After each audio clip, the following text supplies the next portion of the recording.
전체 계속 이제 진행이 되는 건데요. 19장 1절에서 13절 보면 이제 이스라엘 백성들이 이제 시내산에 도착하여서 하나님의 놀라운 그 율법, 즉 말씀을 받는 그러한 이제 지경까지 오게 되었습니다. 그래서 오늘 이 본문의 말씀, 즉 출애굽기 19장 1절에서 13절의 말씀을 주제를 아말렉과 싸움 이후 세 가지의 축복이라는 그런 말씀으로 우리가 오늘도 함께 은혜를 나누고자 합니다. 지난 시간에 이제 이스라엘 백성들이 이제 아말렉 군대와의 아주 맹렬한 전쟁을 하였습니다. 그 전쟁은 도저히 이스라엘 백성들로서는 이길 수가 없는 전쟁이었어요. 왜 그러냐면 아말렉 군대들은 굉장히 전쟁에 그 능한 자들이고 또 방패와 창과 말이 있는 제대로 무기와 전쟁을 하는 사람으로서 많은 것을 갖추어진 그러한 그 당대의 전쟁의 어떤 그 기라성과 같은 그러한 그 족속이 아말렉 족속이거든요. 근데 이스라엘 백성들의 형편은 어쩌냐면 이스라엘 백성들은 지금 애굽에서 나와가지고 겨우겨우 바로의 추격을 피해서 홍해를 하나님의 놀라운 기적을 이제 체험을 하고 이제 모세의 인도를 받아서 가나안 땅을 목표로 향하여 광야길을 가고 있는 중에 또 아말렉 군대가 쳐들어온 거거든요. 그렇기 때문에 이스라엘 백성들 입장에서는 전혀 전쟁할 수 있는 준비라든가 훈련이라든가 무기라든가 그것이 전혀 갖춰지지 않는 상황이기 때문에 아말렉 군대와의 싸움이라고 하는 이 전쟁은 누가 봐도 어린아이가 봐도 유치원생이 봐도 이 전쟁은 이스라엘이 지게 되어 있어요. 도저히 이길 수가 없는 전쟁입니다. 아무것도 없잖아요. 뭐 방패가 있습니까? 창이 있습니까? 말이 있습니까? 그러나 상대는 방패가 있고 창이 있고 말이죠. 또 말이 있고 이 전쟁하는데 모든 걸 다 갖춰진 그 상대와 어떻게 지금 민간인과 마찬가지인 맨몸인데요. 전혀 전쟁을 모르는 그러한 이스라엘 백성들의 입장이기 때문에 이 아말렉 군대와의 싸움, 즉 전쟁은 100% 이스라엘 백성들이 지게 되어 있는 그런 전쟁인데 하나님께서 모세의 그 기도와 모세가 이제 산꼭대기에 올라가서 기도를 했지 않습니까? 그럴 때 결과적으로 이제 모세가 막 손을 들어가지고 아버지여 이 민족을 구해주시고 이 전쟁에서 이기게 해달라고 막 기도를 했지 않습니까? 그럴 때 하나님께서 모세의 기도를 들으시고 모세가 손을 들어 기도할 때는 막 이스라엘 백성들이 막 이제 그나마 그래도 소뚜껑도 들고 나가고 막 낫도 막 이런 곡괭이 뭐 이런 거 들고 나가서 이제 그 전쟁을 치르거든요. 그러는 치르는데 모세가 손을 올리고 하니까 이 전쟁 이기고 또 모세가 팔이 아파가지고 손을 내리니까 막 또 이스라엘 백성들이 죽어 들어옵니다. 진다 그 뜻이죠. 그래서 막 보고를 받으면 또 이제 모세가 또 손을 올려서 막 기도하면 또 막 이렇게 이스라엘 백성들이 아말렉 군대를 막 이렇게 쳐서 이기고 그게 반복되다가 이제 날이 저물었잖아요. 날이 저물어가지고 이스라엘 백성들이 이제 모세가 이제 팔이 아파가지고 날이 이제 저물어질 때까지 기도를 하니까 근데 이제 또 이스라엘 백성들이 지고 나가잖아요. 그러니까 안 되겠다 싶어서 이제 아론과 훌이 그 모세의 땅 옆에 서가지고 양쪽으로 팔을 탁 잡아주는 거예요. 잡아줘서 이 팔이 내려오지 않도록이. 그래서 해가 지도록 팔이 내려오지 않도록 모세가 기도를 하니까 이 전쟁이 도저히 이길 수 없는 전쟁이 막 이스라엘 백성들이 막 촥촥촥 이겨나가가지고 아말렉 군대를 다 물리쳐버린 거예요. 그리고 이스라엘 백성들이 거기다가 뭘 꽂았습니까? 여호와 니시라고 하는 이 깃발을 거기다 꽂아서 거기에 뭐라고 써있냐면은 하나님께서 여호와 니시 이 전쟁은 하나님께서 이기게 한 전쟁이다. 그러한 깃발을 거기다가 꽂지 않습니까? 결국 그 전쟁을 하나님이 이기게 해주셨다.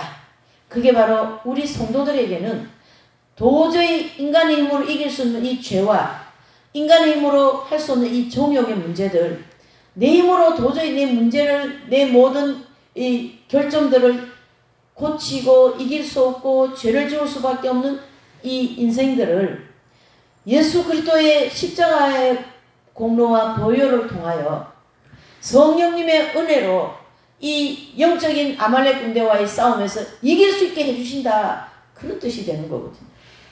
그래서 죄 때문에 넘어지고 일어나고 오뚜기같이 또 넘어지고 또 일어나고 넘어지고 또 일어나고 교만에 넘어지고 음란에 넘어지고 시기질투에 넘어지고 포악성에 넘어지고 그렇죠.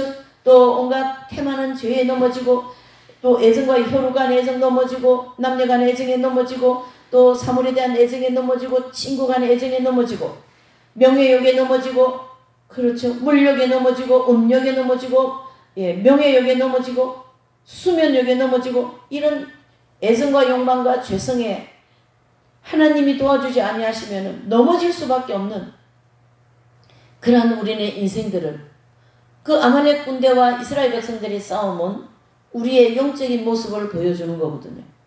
그 넘어진 애정과 욕망과 이 죄의 이 결점 아직 미성숙한 이 인격 때문에 남한테 부덕을 끼치고 또 이런 여러 가지 그러한 그 인간으로서는 이길 수 없는 모든 것을 하나님께서 모세가 손을 올리면 이기고 모세가 손을 내리면 지고 하는 것처럼 성령께서 우리를 위하여 강력하게 도와주시고 또 우리는 그 성령님의 도우심으로 아버지여 이 죄를 이기게 해주시고 정욕을 이기게 해주시고 나의 이 모난 인격을 고칠 수 있는 은혜를 주시라고 아니면 이 현실적으로 말이죠. 경제 문제라든가 자녀 문제, 건강 문제 이런 모든 문제를 놓고 우리가 주님 앞에 온전히 매달려 기도할 때 하나님께서 아말렉 군대를 이스라엘 백성들이 막 이기고 나간 것처럼 하나님의 은혜와 도우심으로 우리의 모든 현실적인 문제와 내 자신의 문제를 고치고 이길 수 있다라는 의미를 우리에게 보여주고 있고요. 내 모든 신앙의 여정에서 이 아말렉 군대와의 싸워 이겨서 여호와니시라고 하는 이 깃발을 꽂은 그러한 신앙이 승리하는 신앙이다라는 것을 우리에게 가르쳐 주십니다.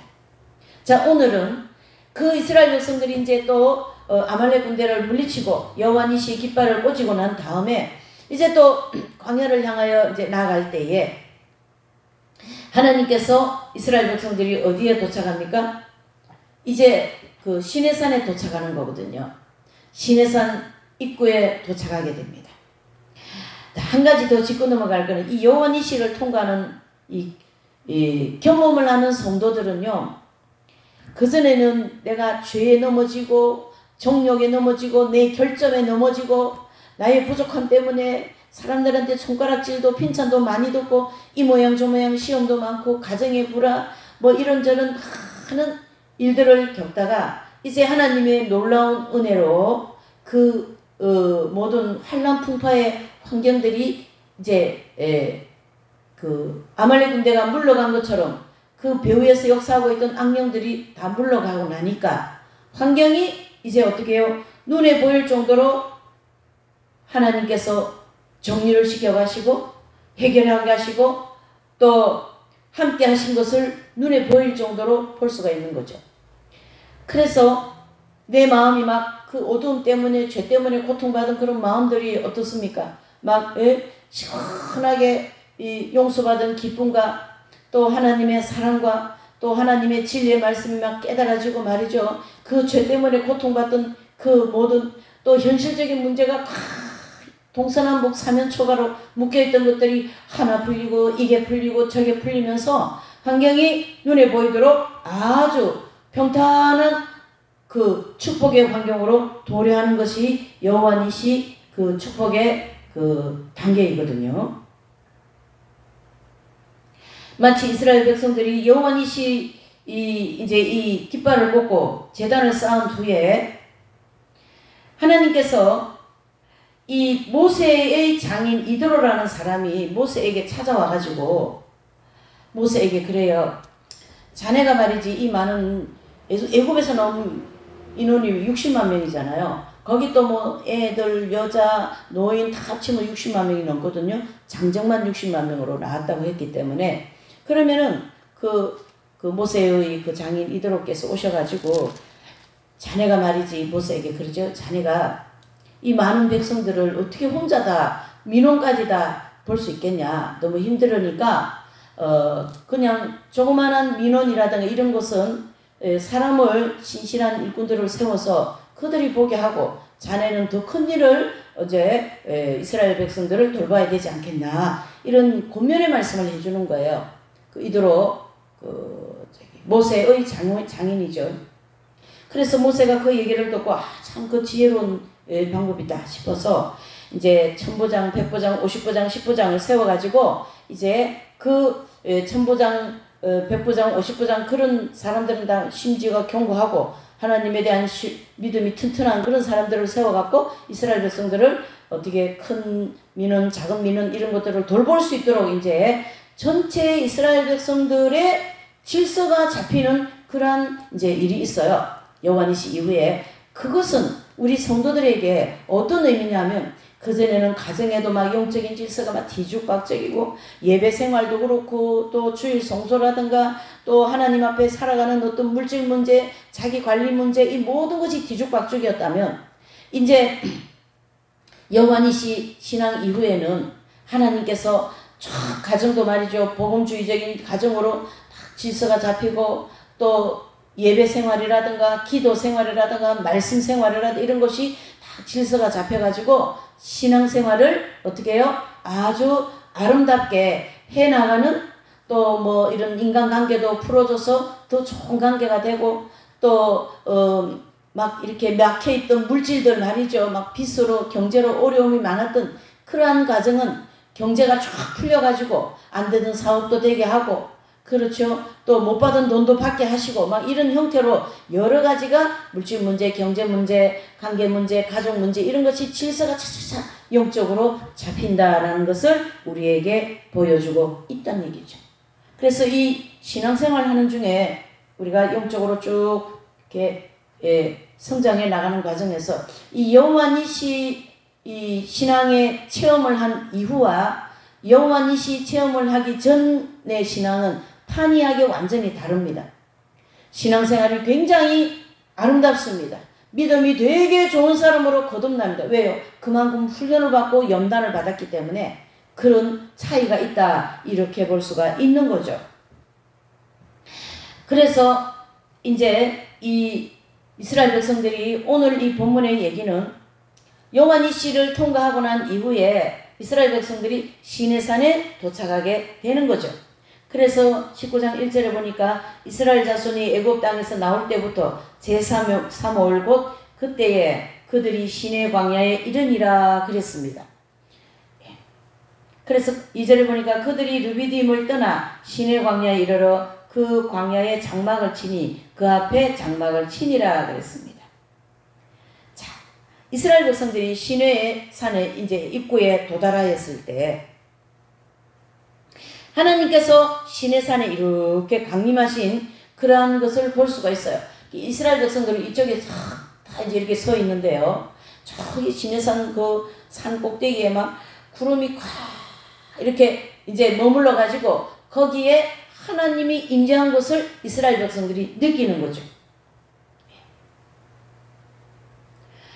그래서 하나님께서 저 산에 임재하셨다. 그것은 바로 이스라엘 백성들에게 임하고 계시고 하나님께서 이스라엘 백성들에게 그 시내산에 나타나신 것을 보여주고 있는 거죠. 그래서 하나님께서 이 시내산에 강림하신 이 사건은 우리 성도들에게 어떠한 영적인 의미가 있냐 하면요. 풍성한 마치 이스라엘 백성들이 시내산에 하나님 임재하신 것처럼 그 사람에게 하나님의 성령이 풍성하게 임하는 그런 은혜를 가르쳐 얘기합니다. 아주 큰 영적인 전환점이 생기는 거예요.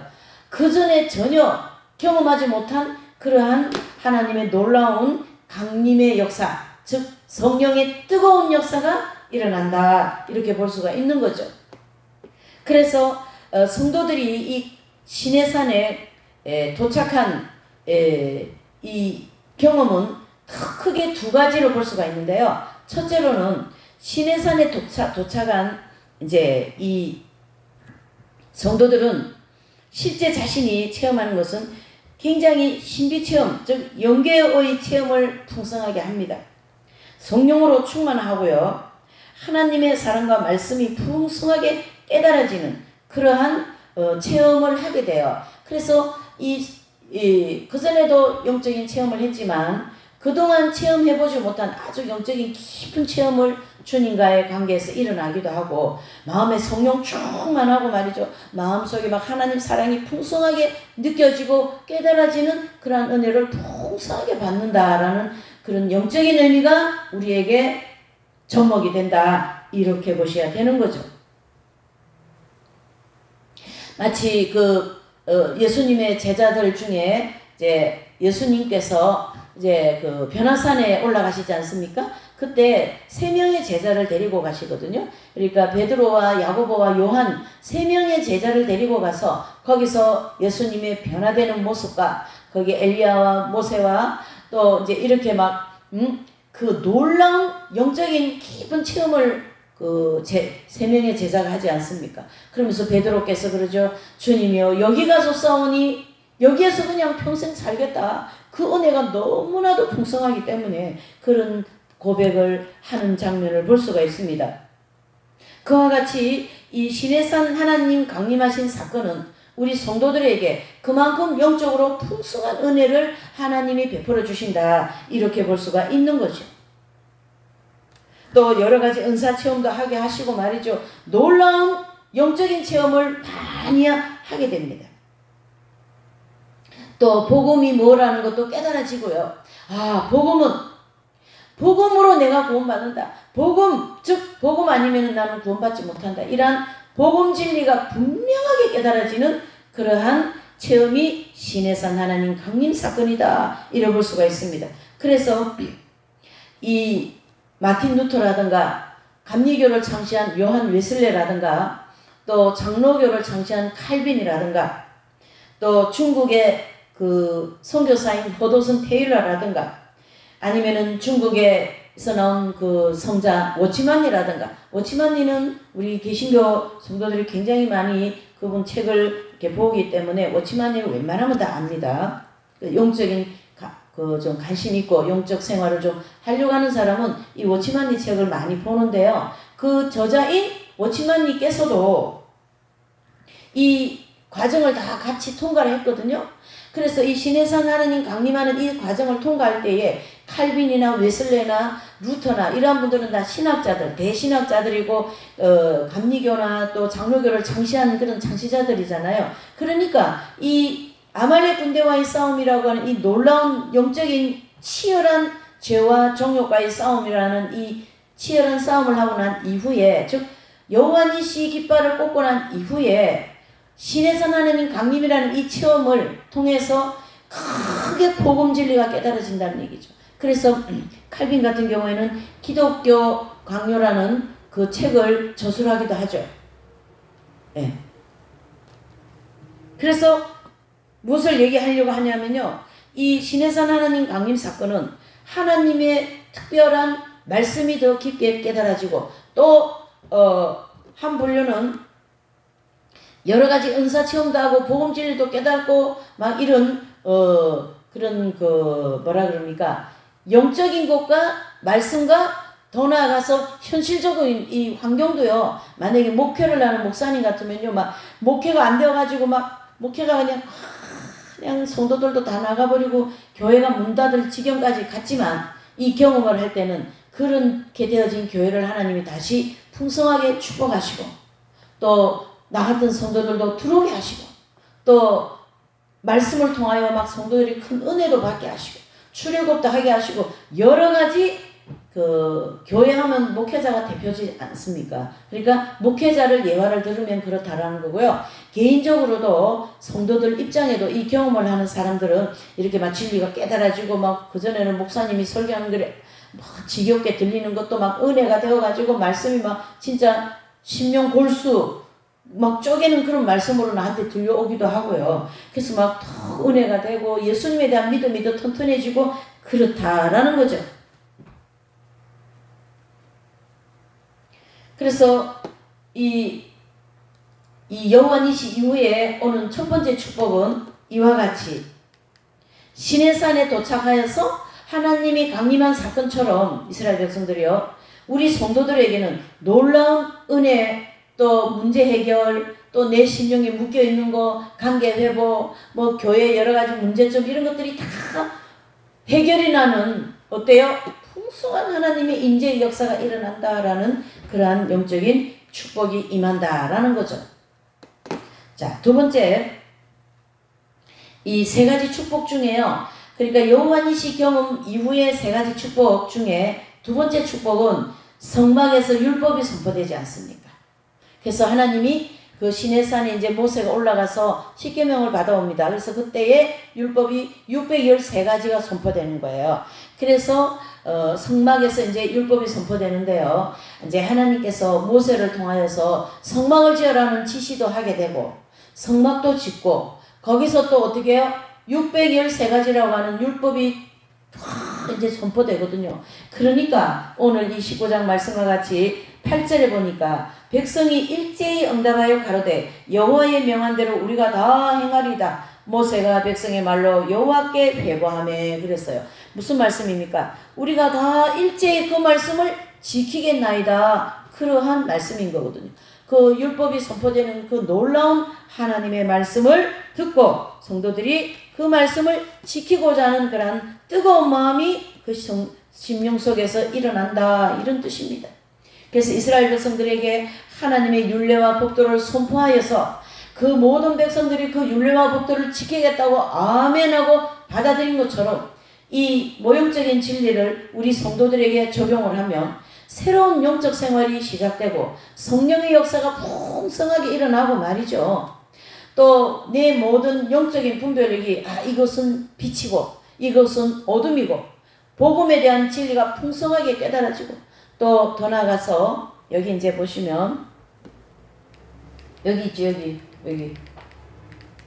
네, 여기 보시면요, 이 이제 복음이 깨달아지고 율법 선포 여기에서 중요한 것은 이 사명이 정확하게 깨달아지는 거예요. 나는 이제 선교사다. 나는 목회자다.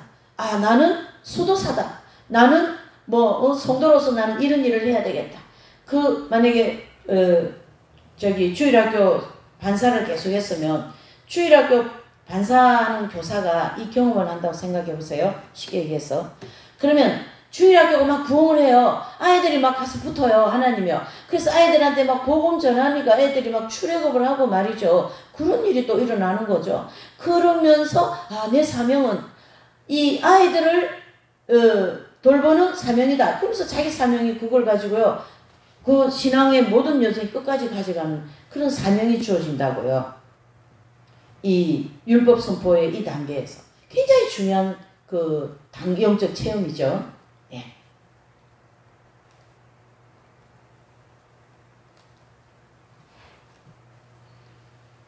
특별히 이 율법은 하나님의 말씀을 상징하기 때문에 이 경험을 실제적으로 경험하는 그 성도는 굉장히 이 말씀이 막 정말로 그 시편에서 얘기하는 것처럼 꿀송이 같이 꿀같이 막 달아가지고 막 그것이 깨달아지고 말이죠. 그렇다라는 거죠.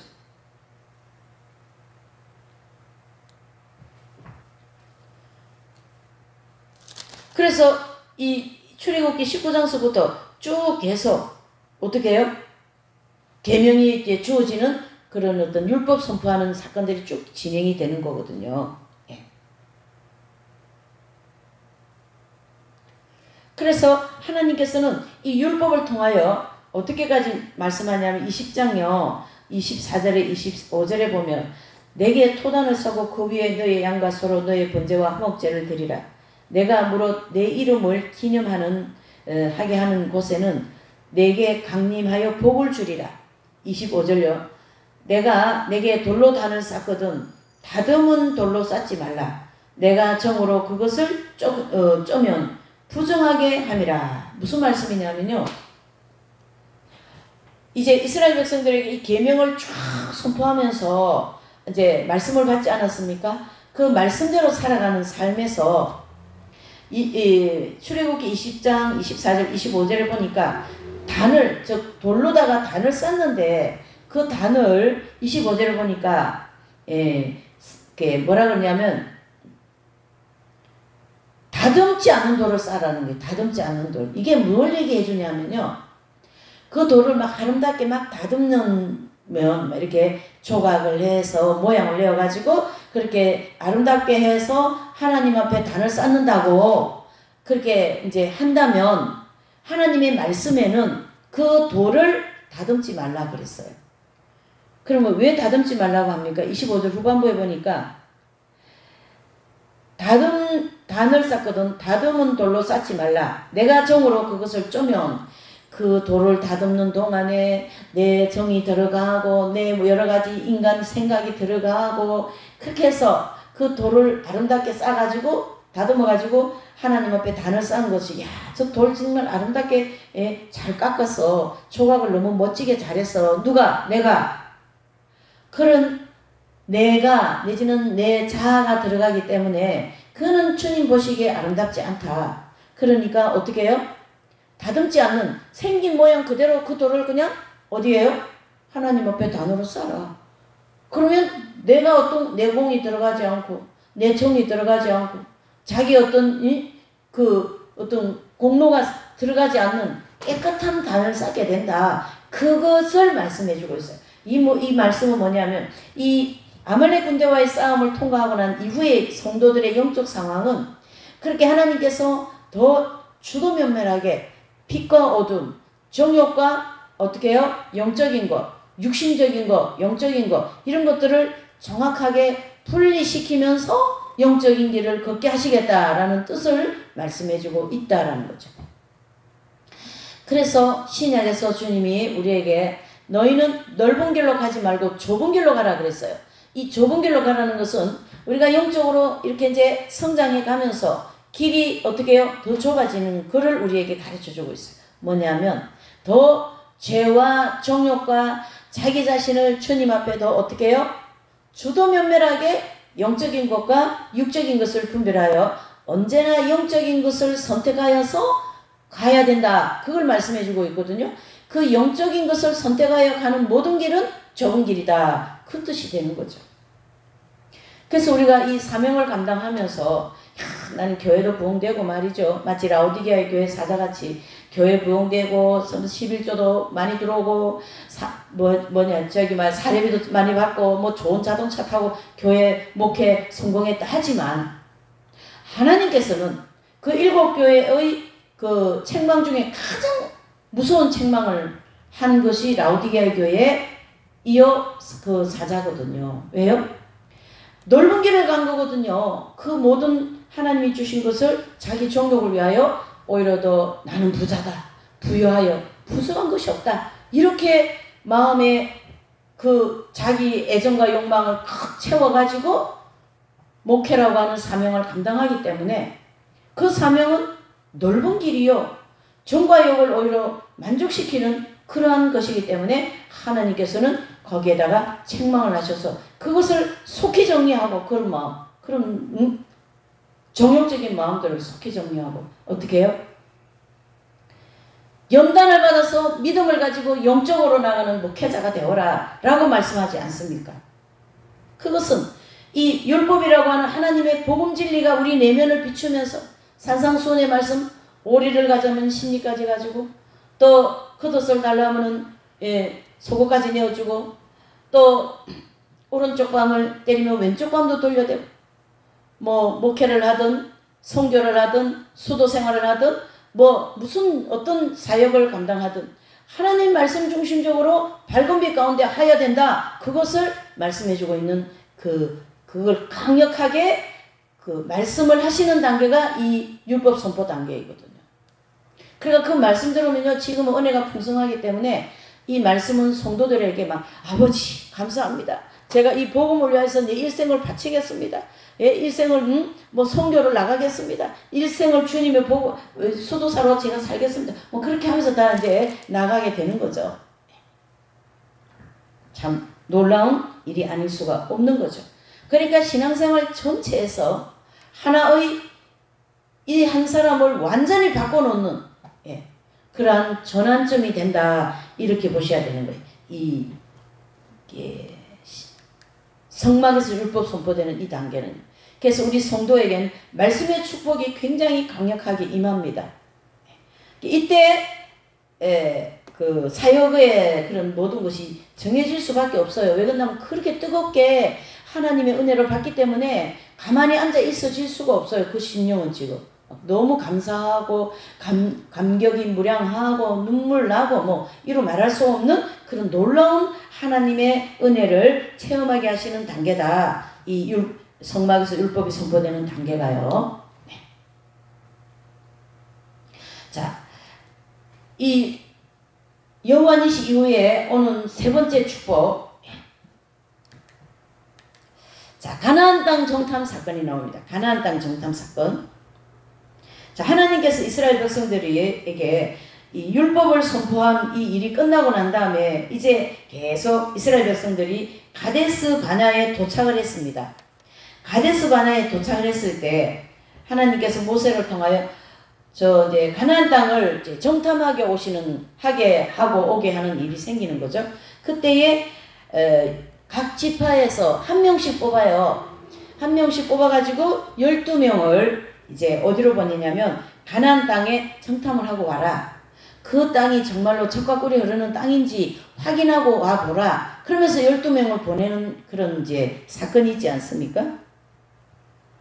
이 사건은 실제 우리 성도들에게 적용되는 것은 하나님의 생명이 내주합일되는 그러한 일시적인 체험을 시켜준다 이런 뜻이에요.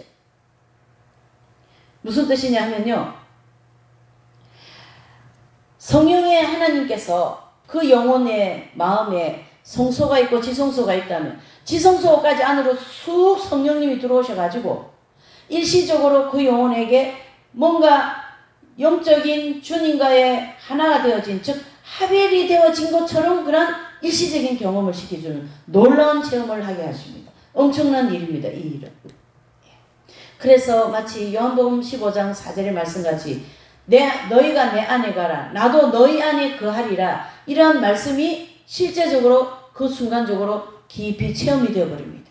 그래서 이 경험은 일시적으로 하나님이 깊은 영적 체험을 시켜줘 버리는 거예요. 엄청난 은혜의 체험이라고 보셔야 됩니다. 그래서 마치 이스라엘 백성들이 가나안 땅을 천국을 상징하지 않습니까? 그러니까 그 소수의 무리가 12명이라고 하는 소수의 무리가 가나안 땅에 들어가서 보니까 정말 그 땅이 젖과 꿀이 흐르는 땅이고 거기서 막 석류 하나를 말이죠 뭐 이런 어깨에 메고 막 들어오기도 하고 또 포도가 막 엄청 큰 거예요. 그걸 막 이렇게 커다란 수쿨에 막 이렇게 어깨에 메고 나오기도 하고 그래. 왜 그러냐면 거기 소산물이 그 땅이 너무나도 젖과 꿀이 흐르는 기름진 땅이기 때문에 이 소산물이 막 이렇게 풍성하게 잘 되는 것을 표적을 가지고 나온 거예요. 이스라엘 백성들이. 그러니까 물론 거기 보면요. 이제 12명이 들어갔는데 10명은 부정적인 이제 그 보고를 하고 2명은 이제 여호수아와 갈렙은 그들은 우리의 밥이라 그러면서 그 가나안 땅에 살고 있는 7 족속에 대하여서 그렇게 이제 보고가 2가지가 나오지만 여기서 우리에게 지금 말씀하고자 하시는 그 의미는 가나안 땅은 실제 천국을 상징한다면 가나안 땅은 젖과 꿀이 흐르는 땅이 맞다. 하나님께서 우리를 이 땅으로 이끌어 가실 것이다. 그것을 우리에게 핵심적으로 가르쳐 주는 거예요. 그러니까 개인적으로 이 말씀이 우리에게 체험이 되는 성도들은 언제는 절대 천국이 있다 없다 이런 소리 안 해요. 천국에 대한 확실한 믿음. 왜? 천국을 한번 경험을 해버렸잖아요. 물론 환상을 보고 뭐 어떤 입신을 해서 가던 그런 차원이 아니에요. 이 차원은 천국의 삼위일체의 하나님 성령께서 그 영혼의 깊은 곳으로 한번 들어오셨다가 나가시는 그런 놀라운 체험을 가르치게 하는 거예요. 이거는. 그러니까 잠깐 뭐 이렇게 환상 보고 입신 체험한 그런 체험하고는 좀 다르다고 보셔야 됩니다. 네. 자, 이렇게 해서 그 합일에 좀 연합이 되는 일시적인 내주 합일 체험을 시키는데요. 요 체험을 웨슬레 요한 웨슬레라든가 이 영성의 대가들은 일시적인 체험을 칭의 체험이다 이렇게 얘기합니다. 그래서 우리가 일반적으로 성령 충만 받고 그냥 출애굽만 하면 칭의 경험을 했다 이렇게 얘기하는데요. 그런 것이 그렇지 않습니다. 출애굽을 즉 예수님을 처음 믿고 구원받고 나면 성령님이 오시잖아요. 그 성령이 오셔서 그 사람을 더 어떻게 해요? 영적 훈련시키고 또 영적으로 성장시켜서 이 아말렉 군대와의 싸움이라고 하는 죄와 직접 부딪혀서 싸우는 이 체험, 아주 치열한 아말렉 군대와 이스라엘 백성들이 치열하게 영적 싸움을 한 것처럼 이 영적 싸움을 개인에게 시키는 것은 그냥 현실적인 문제 때문에 그것 때문에 아유 아버지 내 살려주시라 그게 아니라 내 속에서 교만하고 태만하고 아집하고 질투하고 음란한 이 죄 때문에 치열한 싸움을 아말렉 군대와의 싸움의 체험이라고 하거든요. 그 체험을 하고 난 이후에 이 일시적인 생명이 내주하는 경험을 했기 때문에 마치 철로 역전에서는 기독도가 그 이제 가난산 저기 뭐 시내산 이렇게 올라가는데요. 거기서 십자가를 바라보는 순간에 자기 등에 있는 등짐이 굴러 떨어져가 무덤으로 들어가는 체험을 하거든요. 그것이 바로 일시적으로 성령님이 그 영혼에 깊이 들어오셔서 일시적으로 어떻게 해요? 죄를 짓지 않는 체험을 시켜준다 이런 뜻이에요. 그러고 나니까 정말로 정말 미운 그 이웃을 봤는데 마음에 미운 생각이 안 들어가는 거예요.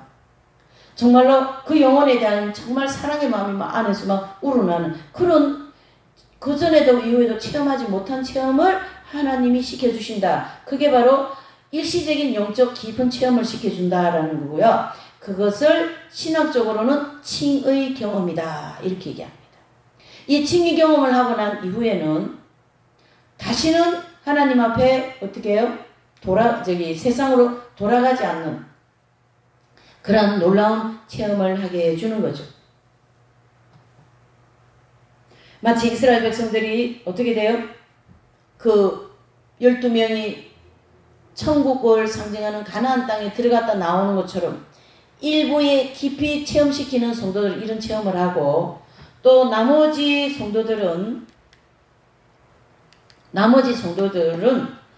말씀이 깊이 막 체험되고 그 묶여있는 환경들이 다 풀어지고 말이죠. 막 이렇게 해서 하나님의 꼭 천국에 내가 갔다 온 것 같은 그러한 환경으로 이끌어 가신다라는 그런 체험을 시켜주신다는 얘기예요. 그러니까 전체 성도가 60만 명이라면 그 중에서 12명만 이런 영적인 깊은 이제 합일되는 것처럼 이제 실제로 경험하게 하신다면 나머지 모든 사람들은 60만 명이 그 가나안 땅에서 가지고 나온 소산물을 보고 와, 그 땅이 정말 기름진 땅이구나. 그 소산물이 정말 풍성하고 이것을 보고 알게 된 것처럼요. 우리 성도들도 하나님의 놀라운 진리, 복음이 깨달아지고 아까 얘기한 것처럼 사명이 주어지고 또 아무리 죄를 지으려고 해도 죄를 안 지어져요.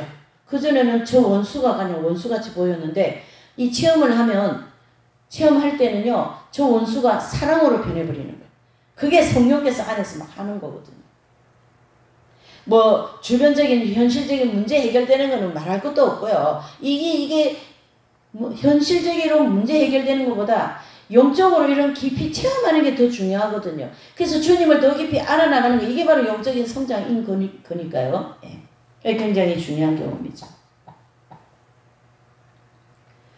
그래서 좀 아까 얘기한 것처럼 주님이 너희가 내 안에 내가 너희 안에 이 체험이 일시적으로 되어버리는 거예요. 야, 그러니까 사실 저 같은 경우에도 이 경험을 가나안 전통 경험할 때요. 환경이요 너무 좋은 거예요. 완전 뭐 그렇다고 뭐 제가 무슨 뭐 수도사의 길을 가는 사람이 뭐 무슨 막 돈이 많아지고 그런 것보다도 제 환경에서 죄 지을 수 있는 환경이지만 죄 안 지어지는 환경이 막 너무 좋은 거예요. 이루 말할 수가 없는 거예요. 뭐 말로 다 표현을 다 못해. 너무 기쁘고 즐겁고요. 막 정말 예.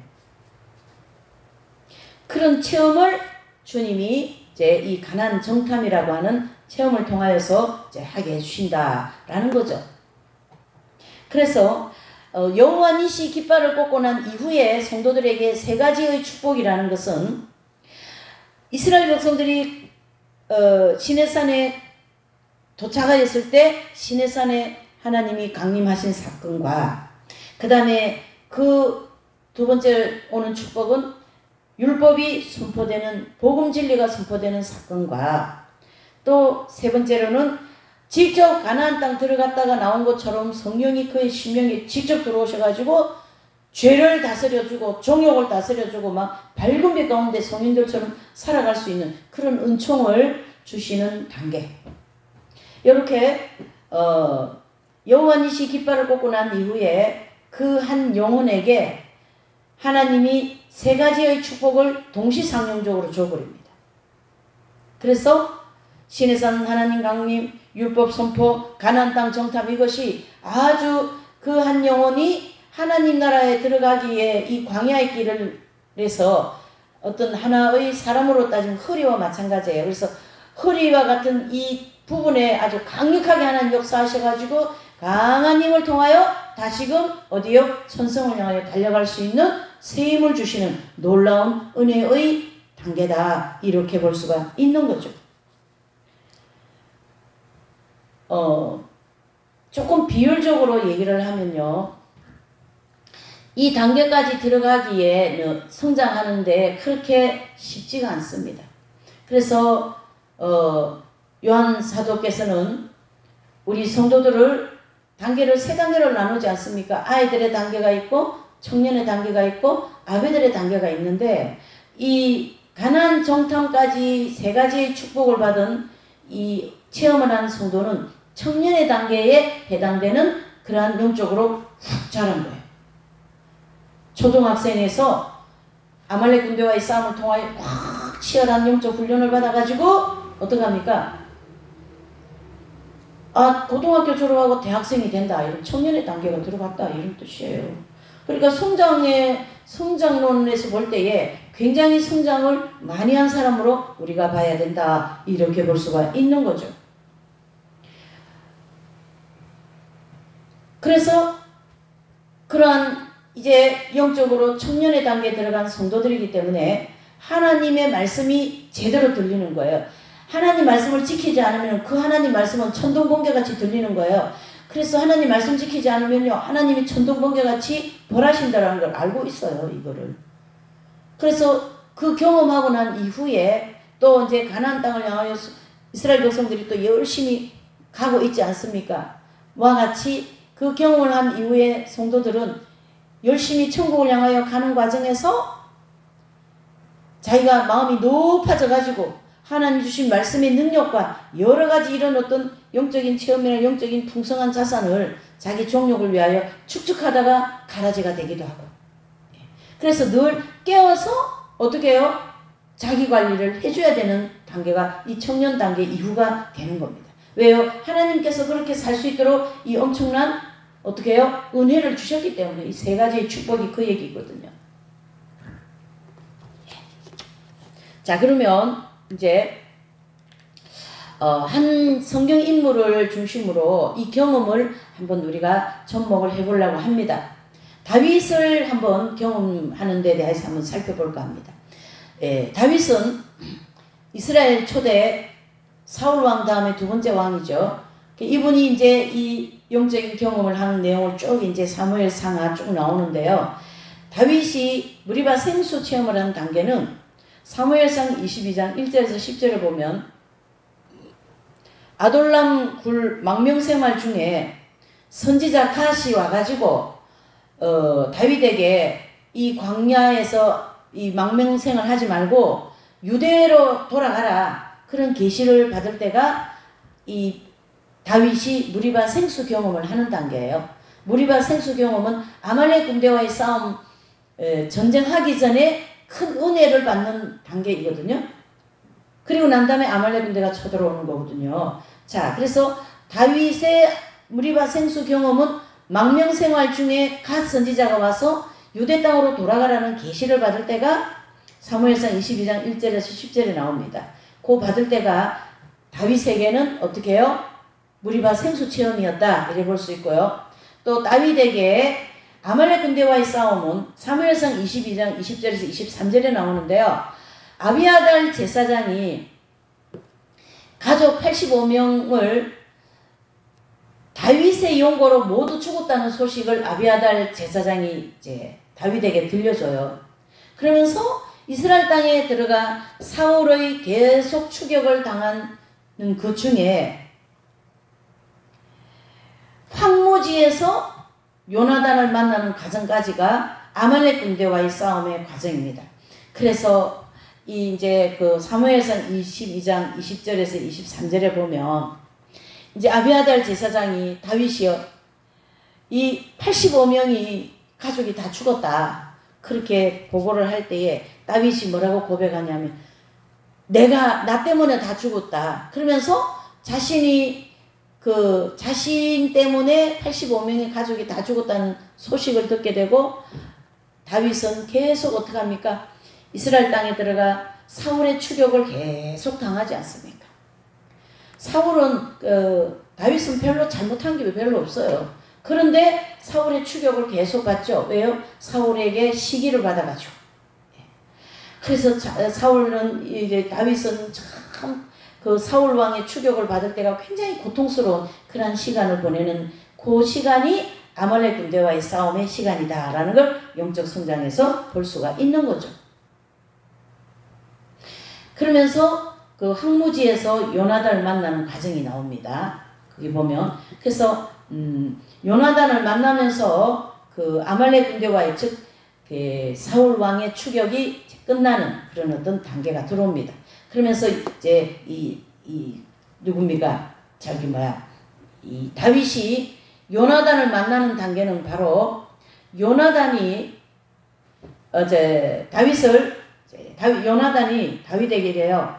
당신은 이스라엘 왕이 될 것이다. 그 얘기를 듣는 거예요. 그 얘기를 들을 때에 사무엘상 19장 1절에서 7절을 듣는데요. 사무엘하 5장 1절에서 30절에 다윗이 실제로 왕이 됩니다. 그러면서 뭐라고 하냐면 사울의 가족들을 원수를 갚지 않겠다는 맹세를 해주고 있어요. 그래서 이제 다윗이 시내산 하나님 강림 율법이 선포되고 가나안 정탐하는 이 과정은 다윗에게는 어떤 축복이 임했냐면요. 엔게디 황무지 동굴에서 다윗이 사울 왕의 옷자락을 베어나온 후에 사울 왕이 그러죠. 장차 이스라엘 왕이 될 것이다 라는 말을 이쪽에서 이제 다윗을 향하여 해주고 있어요. 사울이. 그 말을 듣고 가족을 해하지 않겠다는 맹세를 다윗이 합니다. 사무엘상 24장 1절에서 22절에 그 사건이 쭉 나오거든요. 그러면서 사울 왕이 그래요. 다윗아 너는 이스라엘 왕이 될 것이다. 그러니까 다윗이 사울 왕이 원수잖아요. 그러면 왕이 되면 그 원수의 자손들을 다 죽여버리거든요. 원래는. 그런데 다윗은 사울 왕의 그 가족을 원수를 갚지 않겠다는 맹세를 하는 거예요. 이게 바로 다윗에게 시내산 하나님 강림 사건 율법 선포 가나안 정탐이 오는 세 가지의 축복이 있잖아요. 그 축복이 다윗에게는 이런 형태로 왔다 이렇게 볼 수가 있는 거죠. 여러분 이 은혜를 받는 이 세 가지의 축복 이 은혜를 받으면요 정말로 원수관계가요 풀어지게 돼 있어요. 묶여있는 게 실제로 풀립니다. 막혀있는 게 실제로 뚫혀버립니다. 이런 놀라운 하나님께서 경험을 시켜주는 그 경험이 바로 오늘 이 다윗이 그 아둘람 굴에서 그냥 망명생활을 하고 또 뭡니까 그 가족들이 85명이 다 죽었다 하고 이런 여러 가지 다윗의 그 광야에서 있었던 환난을 결국 다윗을 왕을 만들고 그 사울 왕의 그 가족 그 무비보셋을 결국은 이제 사울 왕의 그 왕상에서 원수의 아들과 밥을 먹는 거 이거는 다윗 왕에게만 있는 거예요. 다른 왕들 보면요 다 죽여요. 왜? 또 그 후손이 또 왕을 치고 들어올 수가 있기 때문에 다 죽이는데 다윗 왕만큼만 사울 왕의 원수의 자손들을 끝까지 돌보는 그러한 이제 다윗의 그 일생과 또 신앙의 여정을 볼 수가 있습니다. 이렇게 해서 하나님께서는 우리 성도들에게 연단만 주시는 것이 아니라 연단을 받고 난 이후에는 놀라운 축복들이 우리를 기다리고 있습니다. 그래서 이런 찬양도 있지 않습니까? 지금은 환난해서 그냥 때거리도 없고 당장 어디 가야 될 교통비도 없을 이런 경제 문제, 건강 문제 여러 가지 그런 고통을 연단을 받고 있는다 할지라도 그 연단 다음에 오는 또 이러한 놀라운 영적인 축복과 현실적으로 우리에게 주시는 그런 여러 가지 축복들이 있다라는 것을 믿고 먼저 축복해 주심에 감사하세요. 그런 찬양도 있지 않습니까? 여러 가지 이 말씀을 듣는 모든 분들 여러 사랑관계라든가 물질관계라든가 또 신앙 문제라든가 풀어지지 않는 여러 가지 내 영적인 문제 꽉꽉 막혀있는 이런 것은 연단받고 있다면요. 반드시 그 연단을 통과한 이후에는 이와 같은 축복을 하나님이 주시기 때문에 그 축복에 대한 미리 받은 걸로 또 감사도 하시고 또 오늘의 나의 모든 환경에 이 어렵고 힘든 이 모든 환경들을 더 잘 이겨나갈 수 있는 새 힘을 주시러 기도도 하시고 말씀으로도 튼튼하게 무장되어 이 혼란스러운 이 신앙생활에 이 복음이 말이죠. 이상하게 샤머니즘 같은 이런 복음으로 막 되어가 그 복음이라고도 할 수 없죠. 그런 순수한 하나님의 말씀만 지키면서 살아갈 수 있는 신앙으로 우리를 거듭나게 하시려고 이런저런 영적인 훈련을 시키지 않습니까?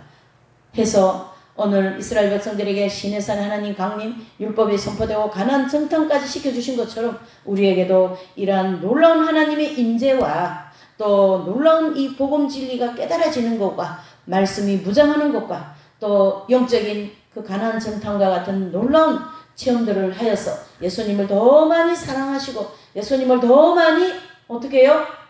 그 뜻을 따라서 복음주의적인 신앙생활로 거듭나시기를 예수님의 이름으로 부탁을 드리겠습니다. 다 같이 기도합니다. 사랑과 은혜가 충만하신 하나님 아버지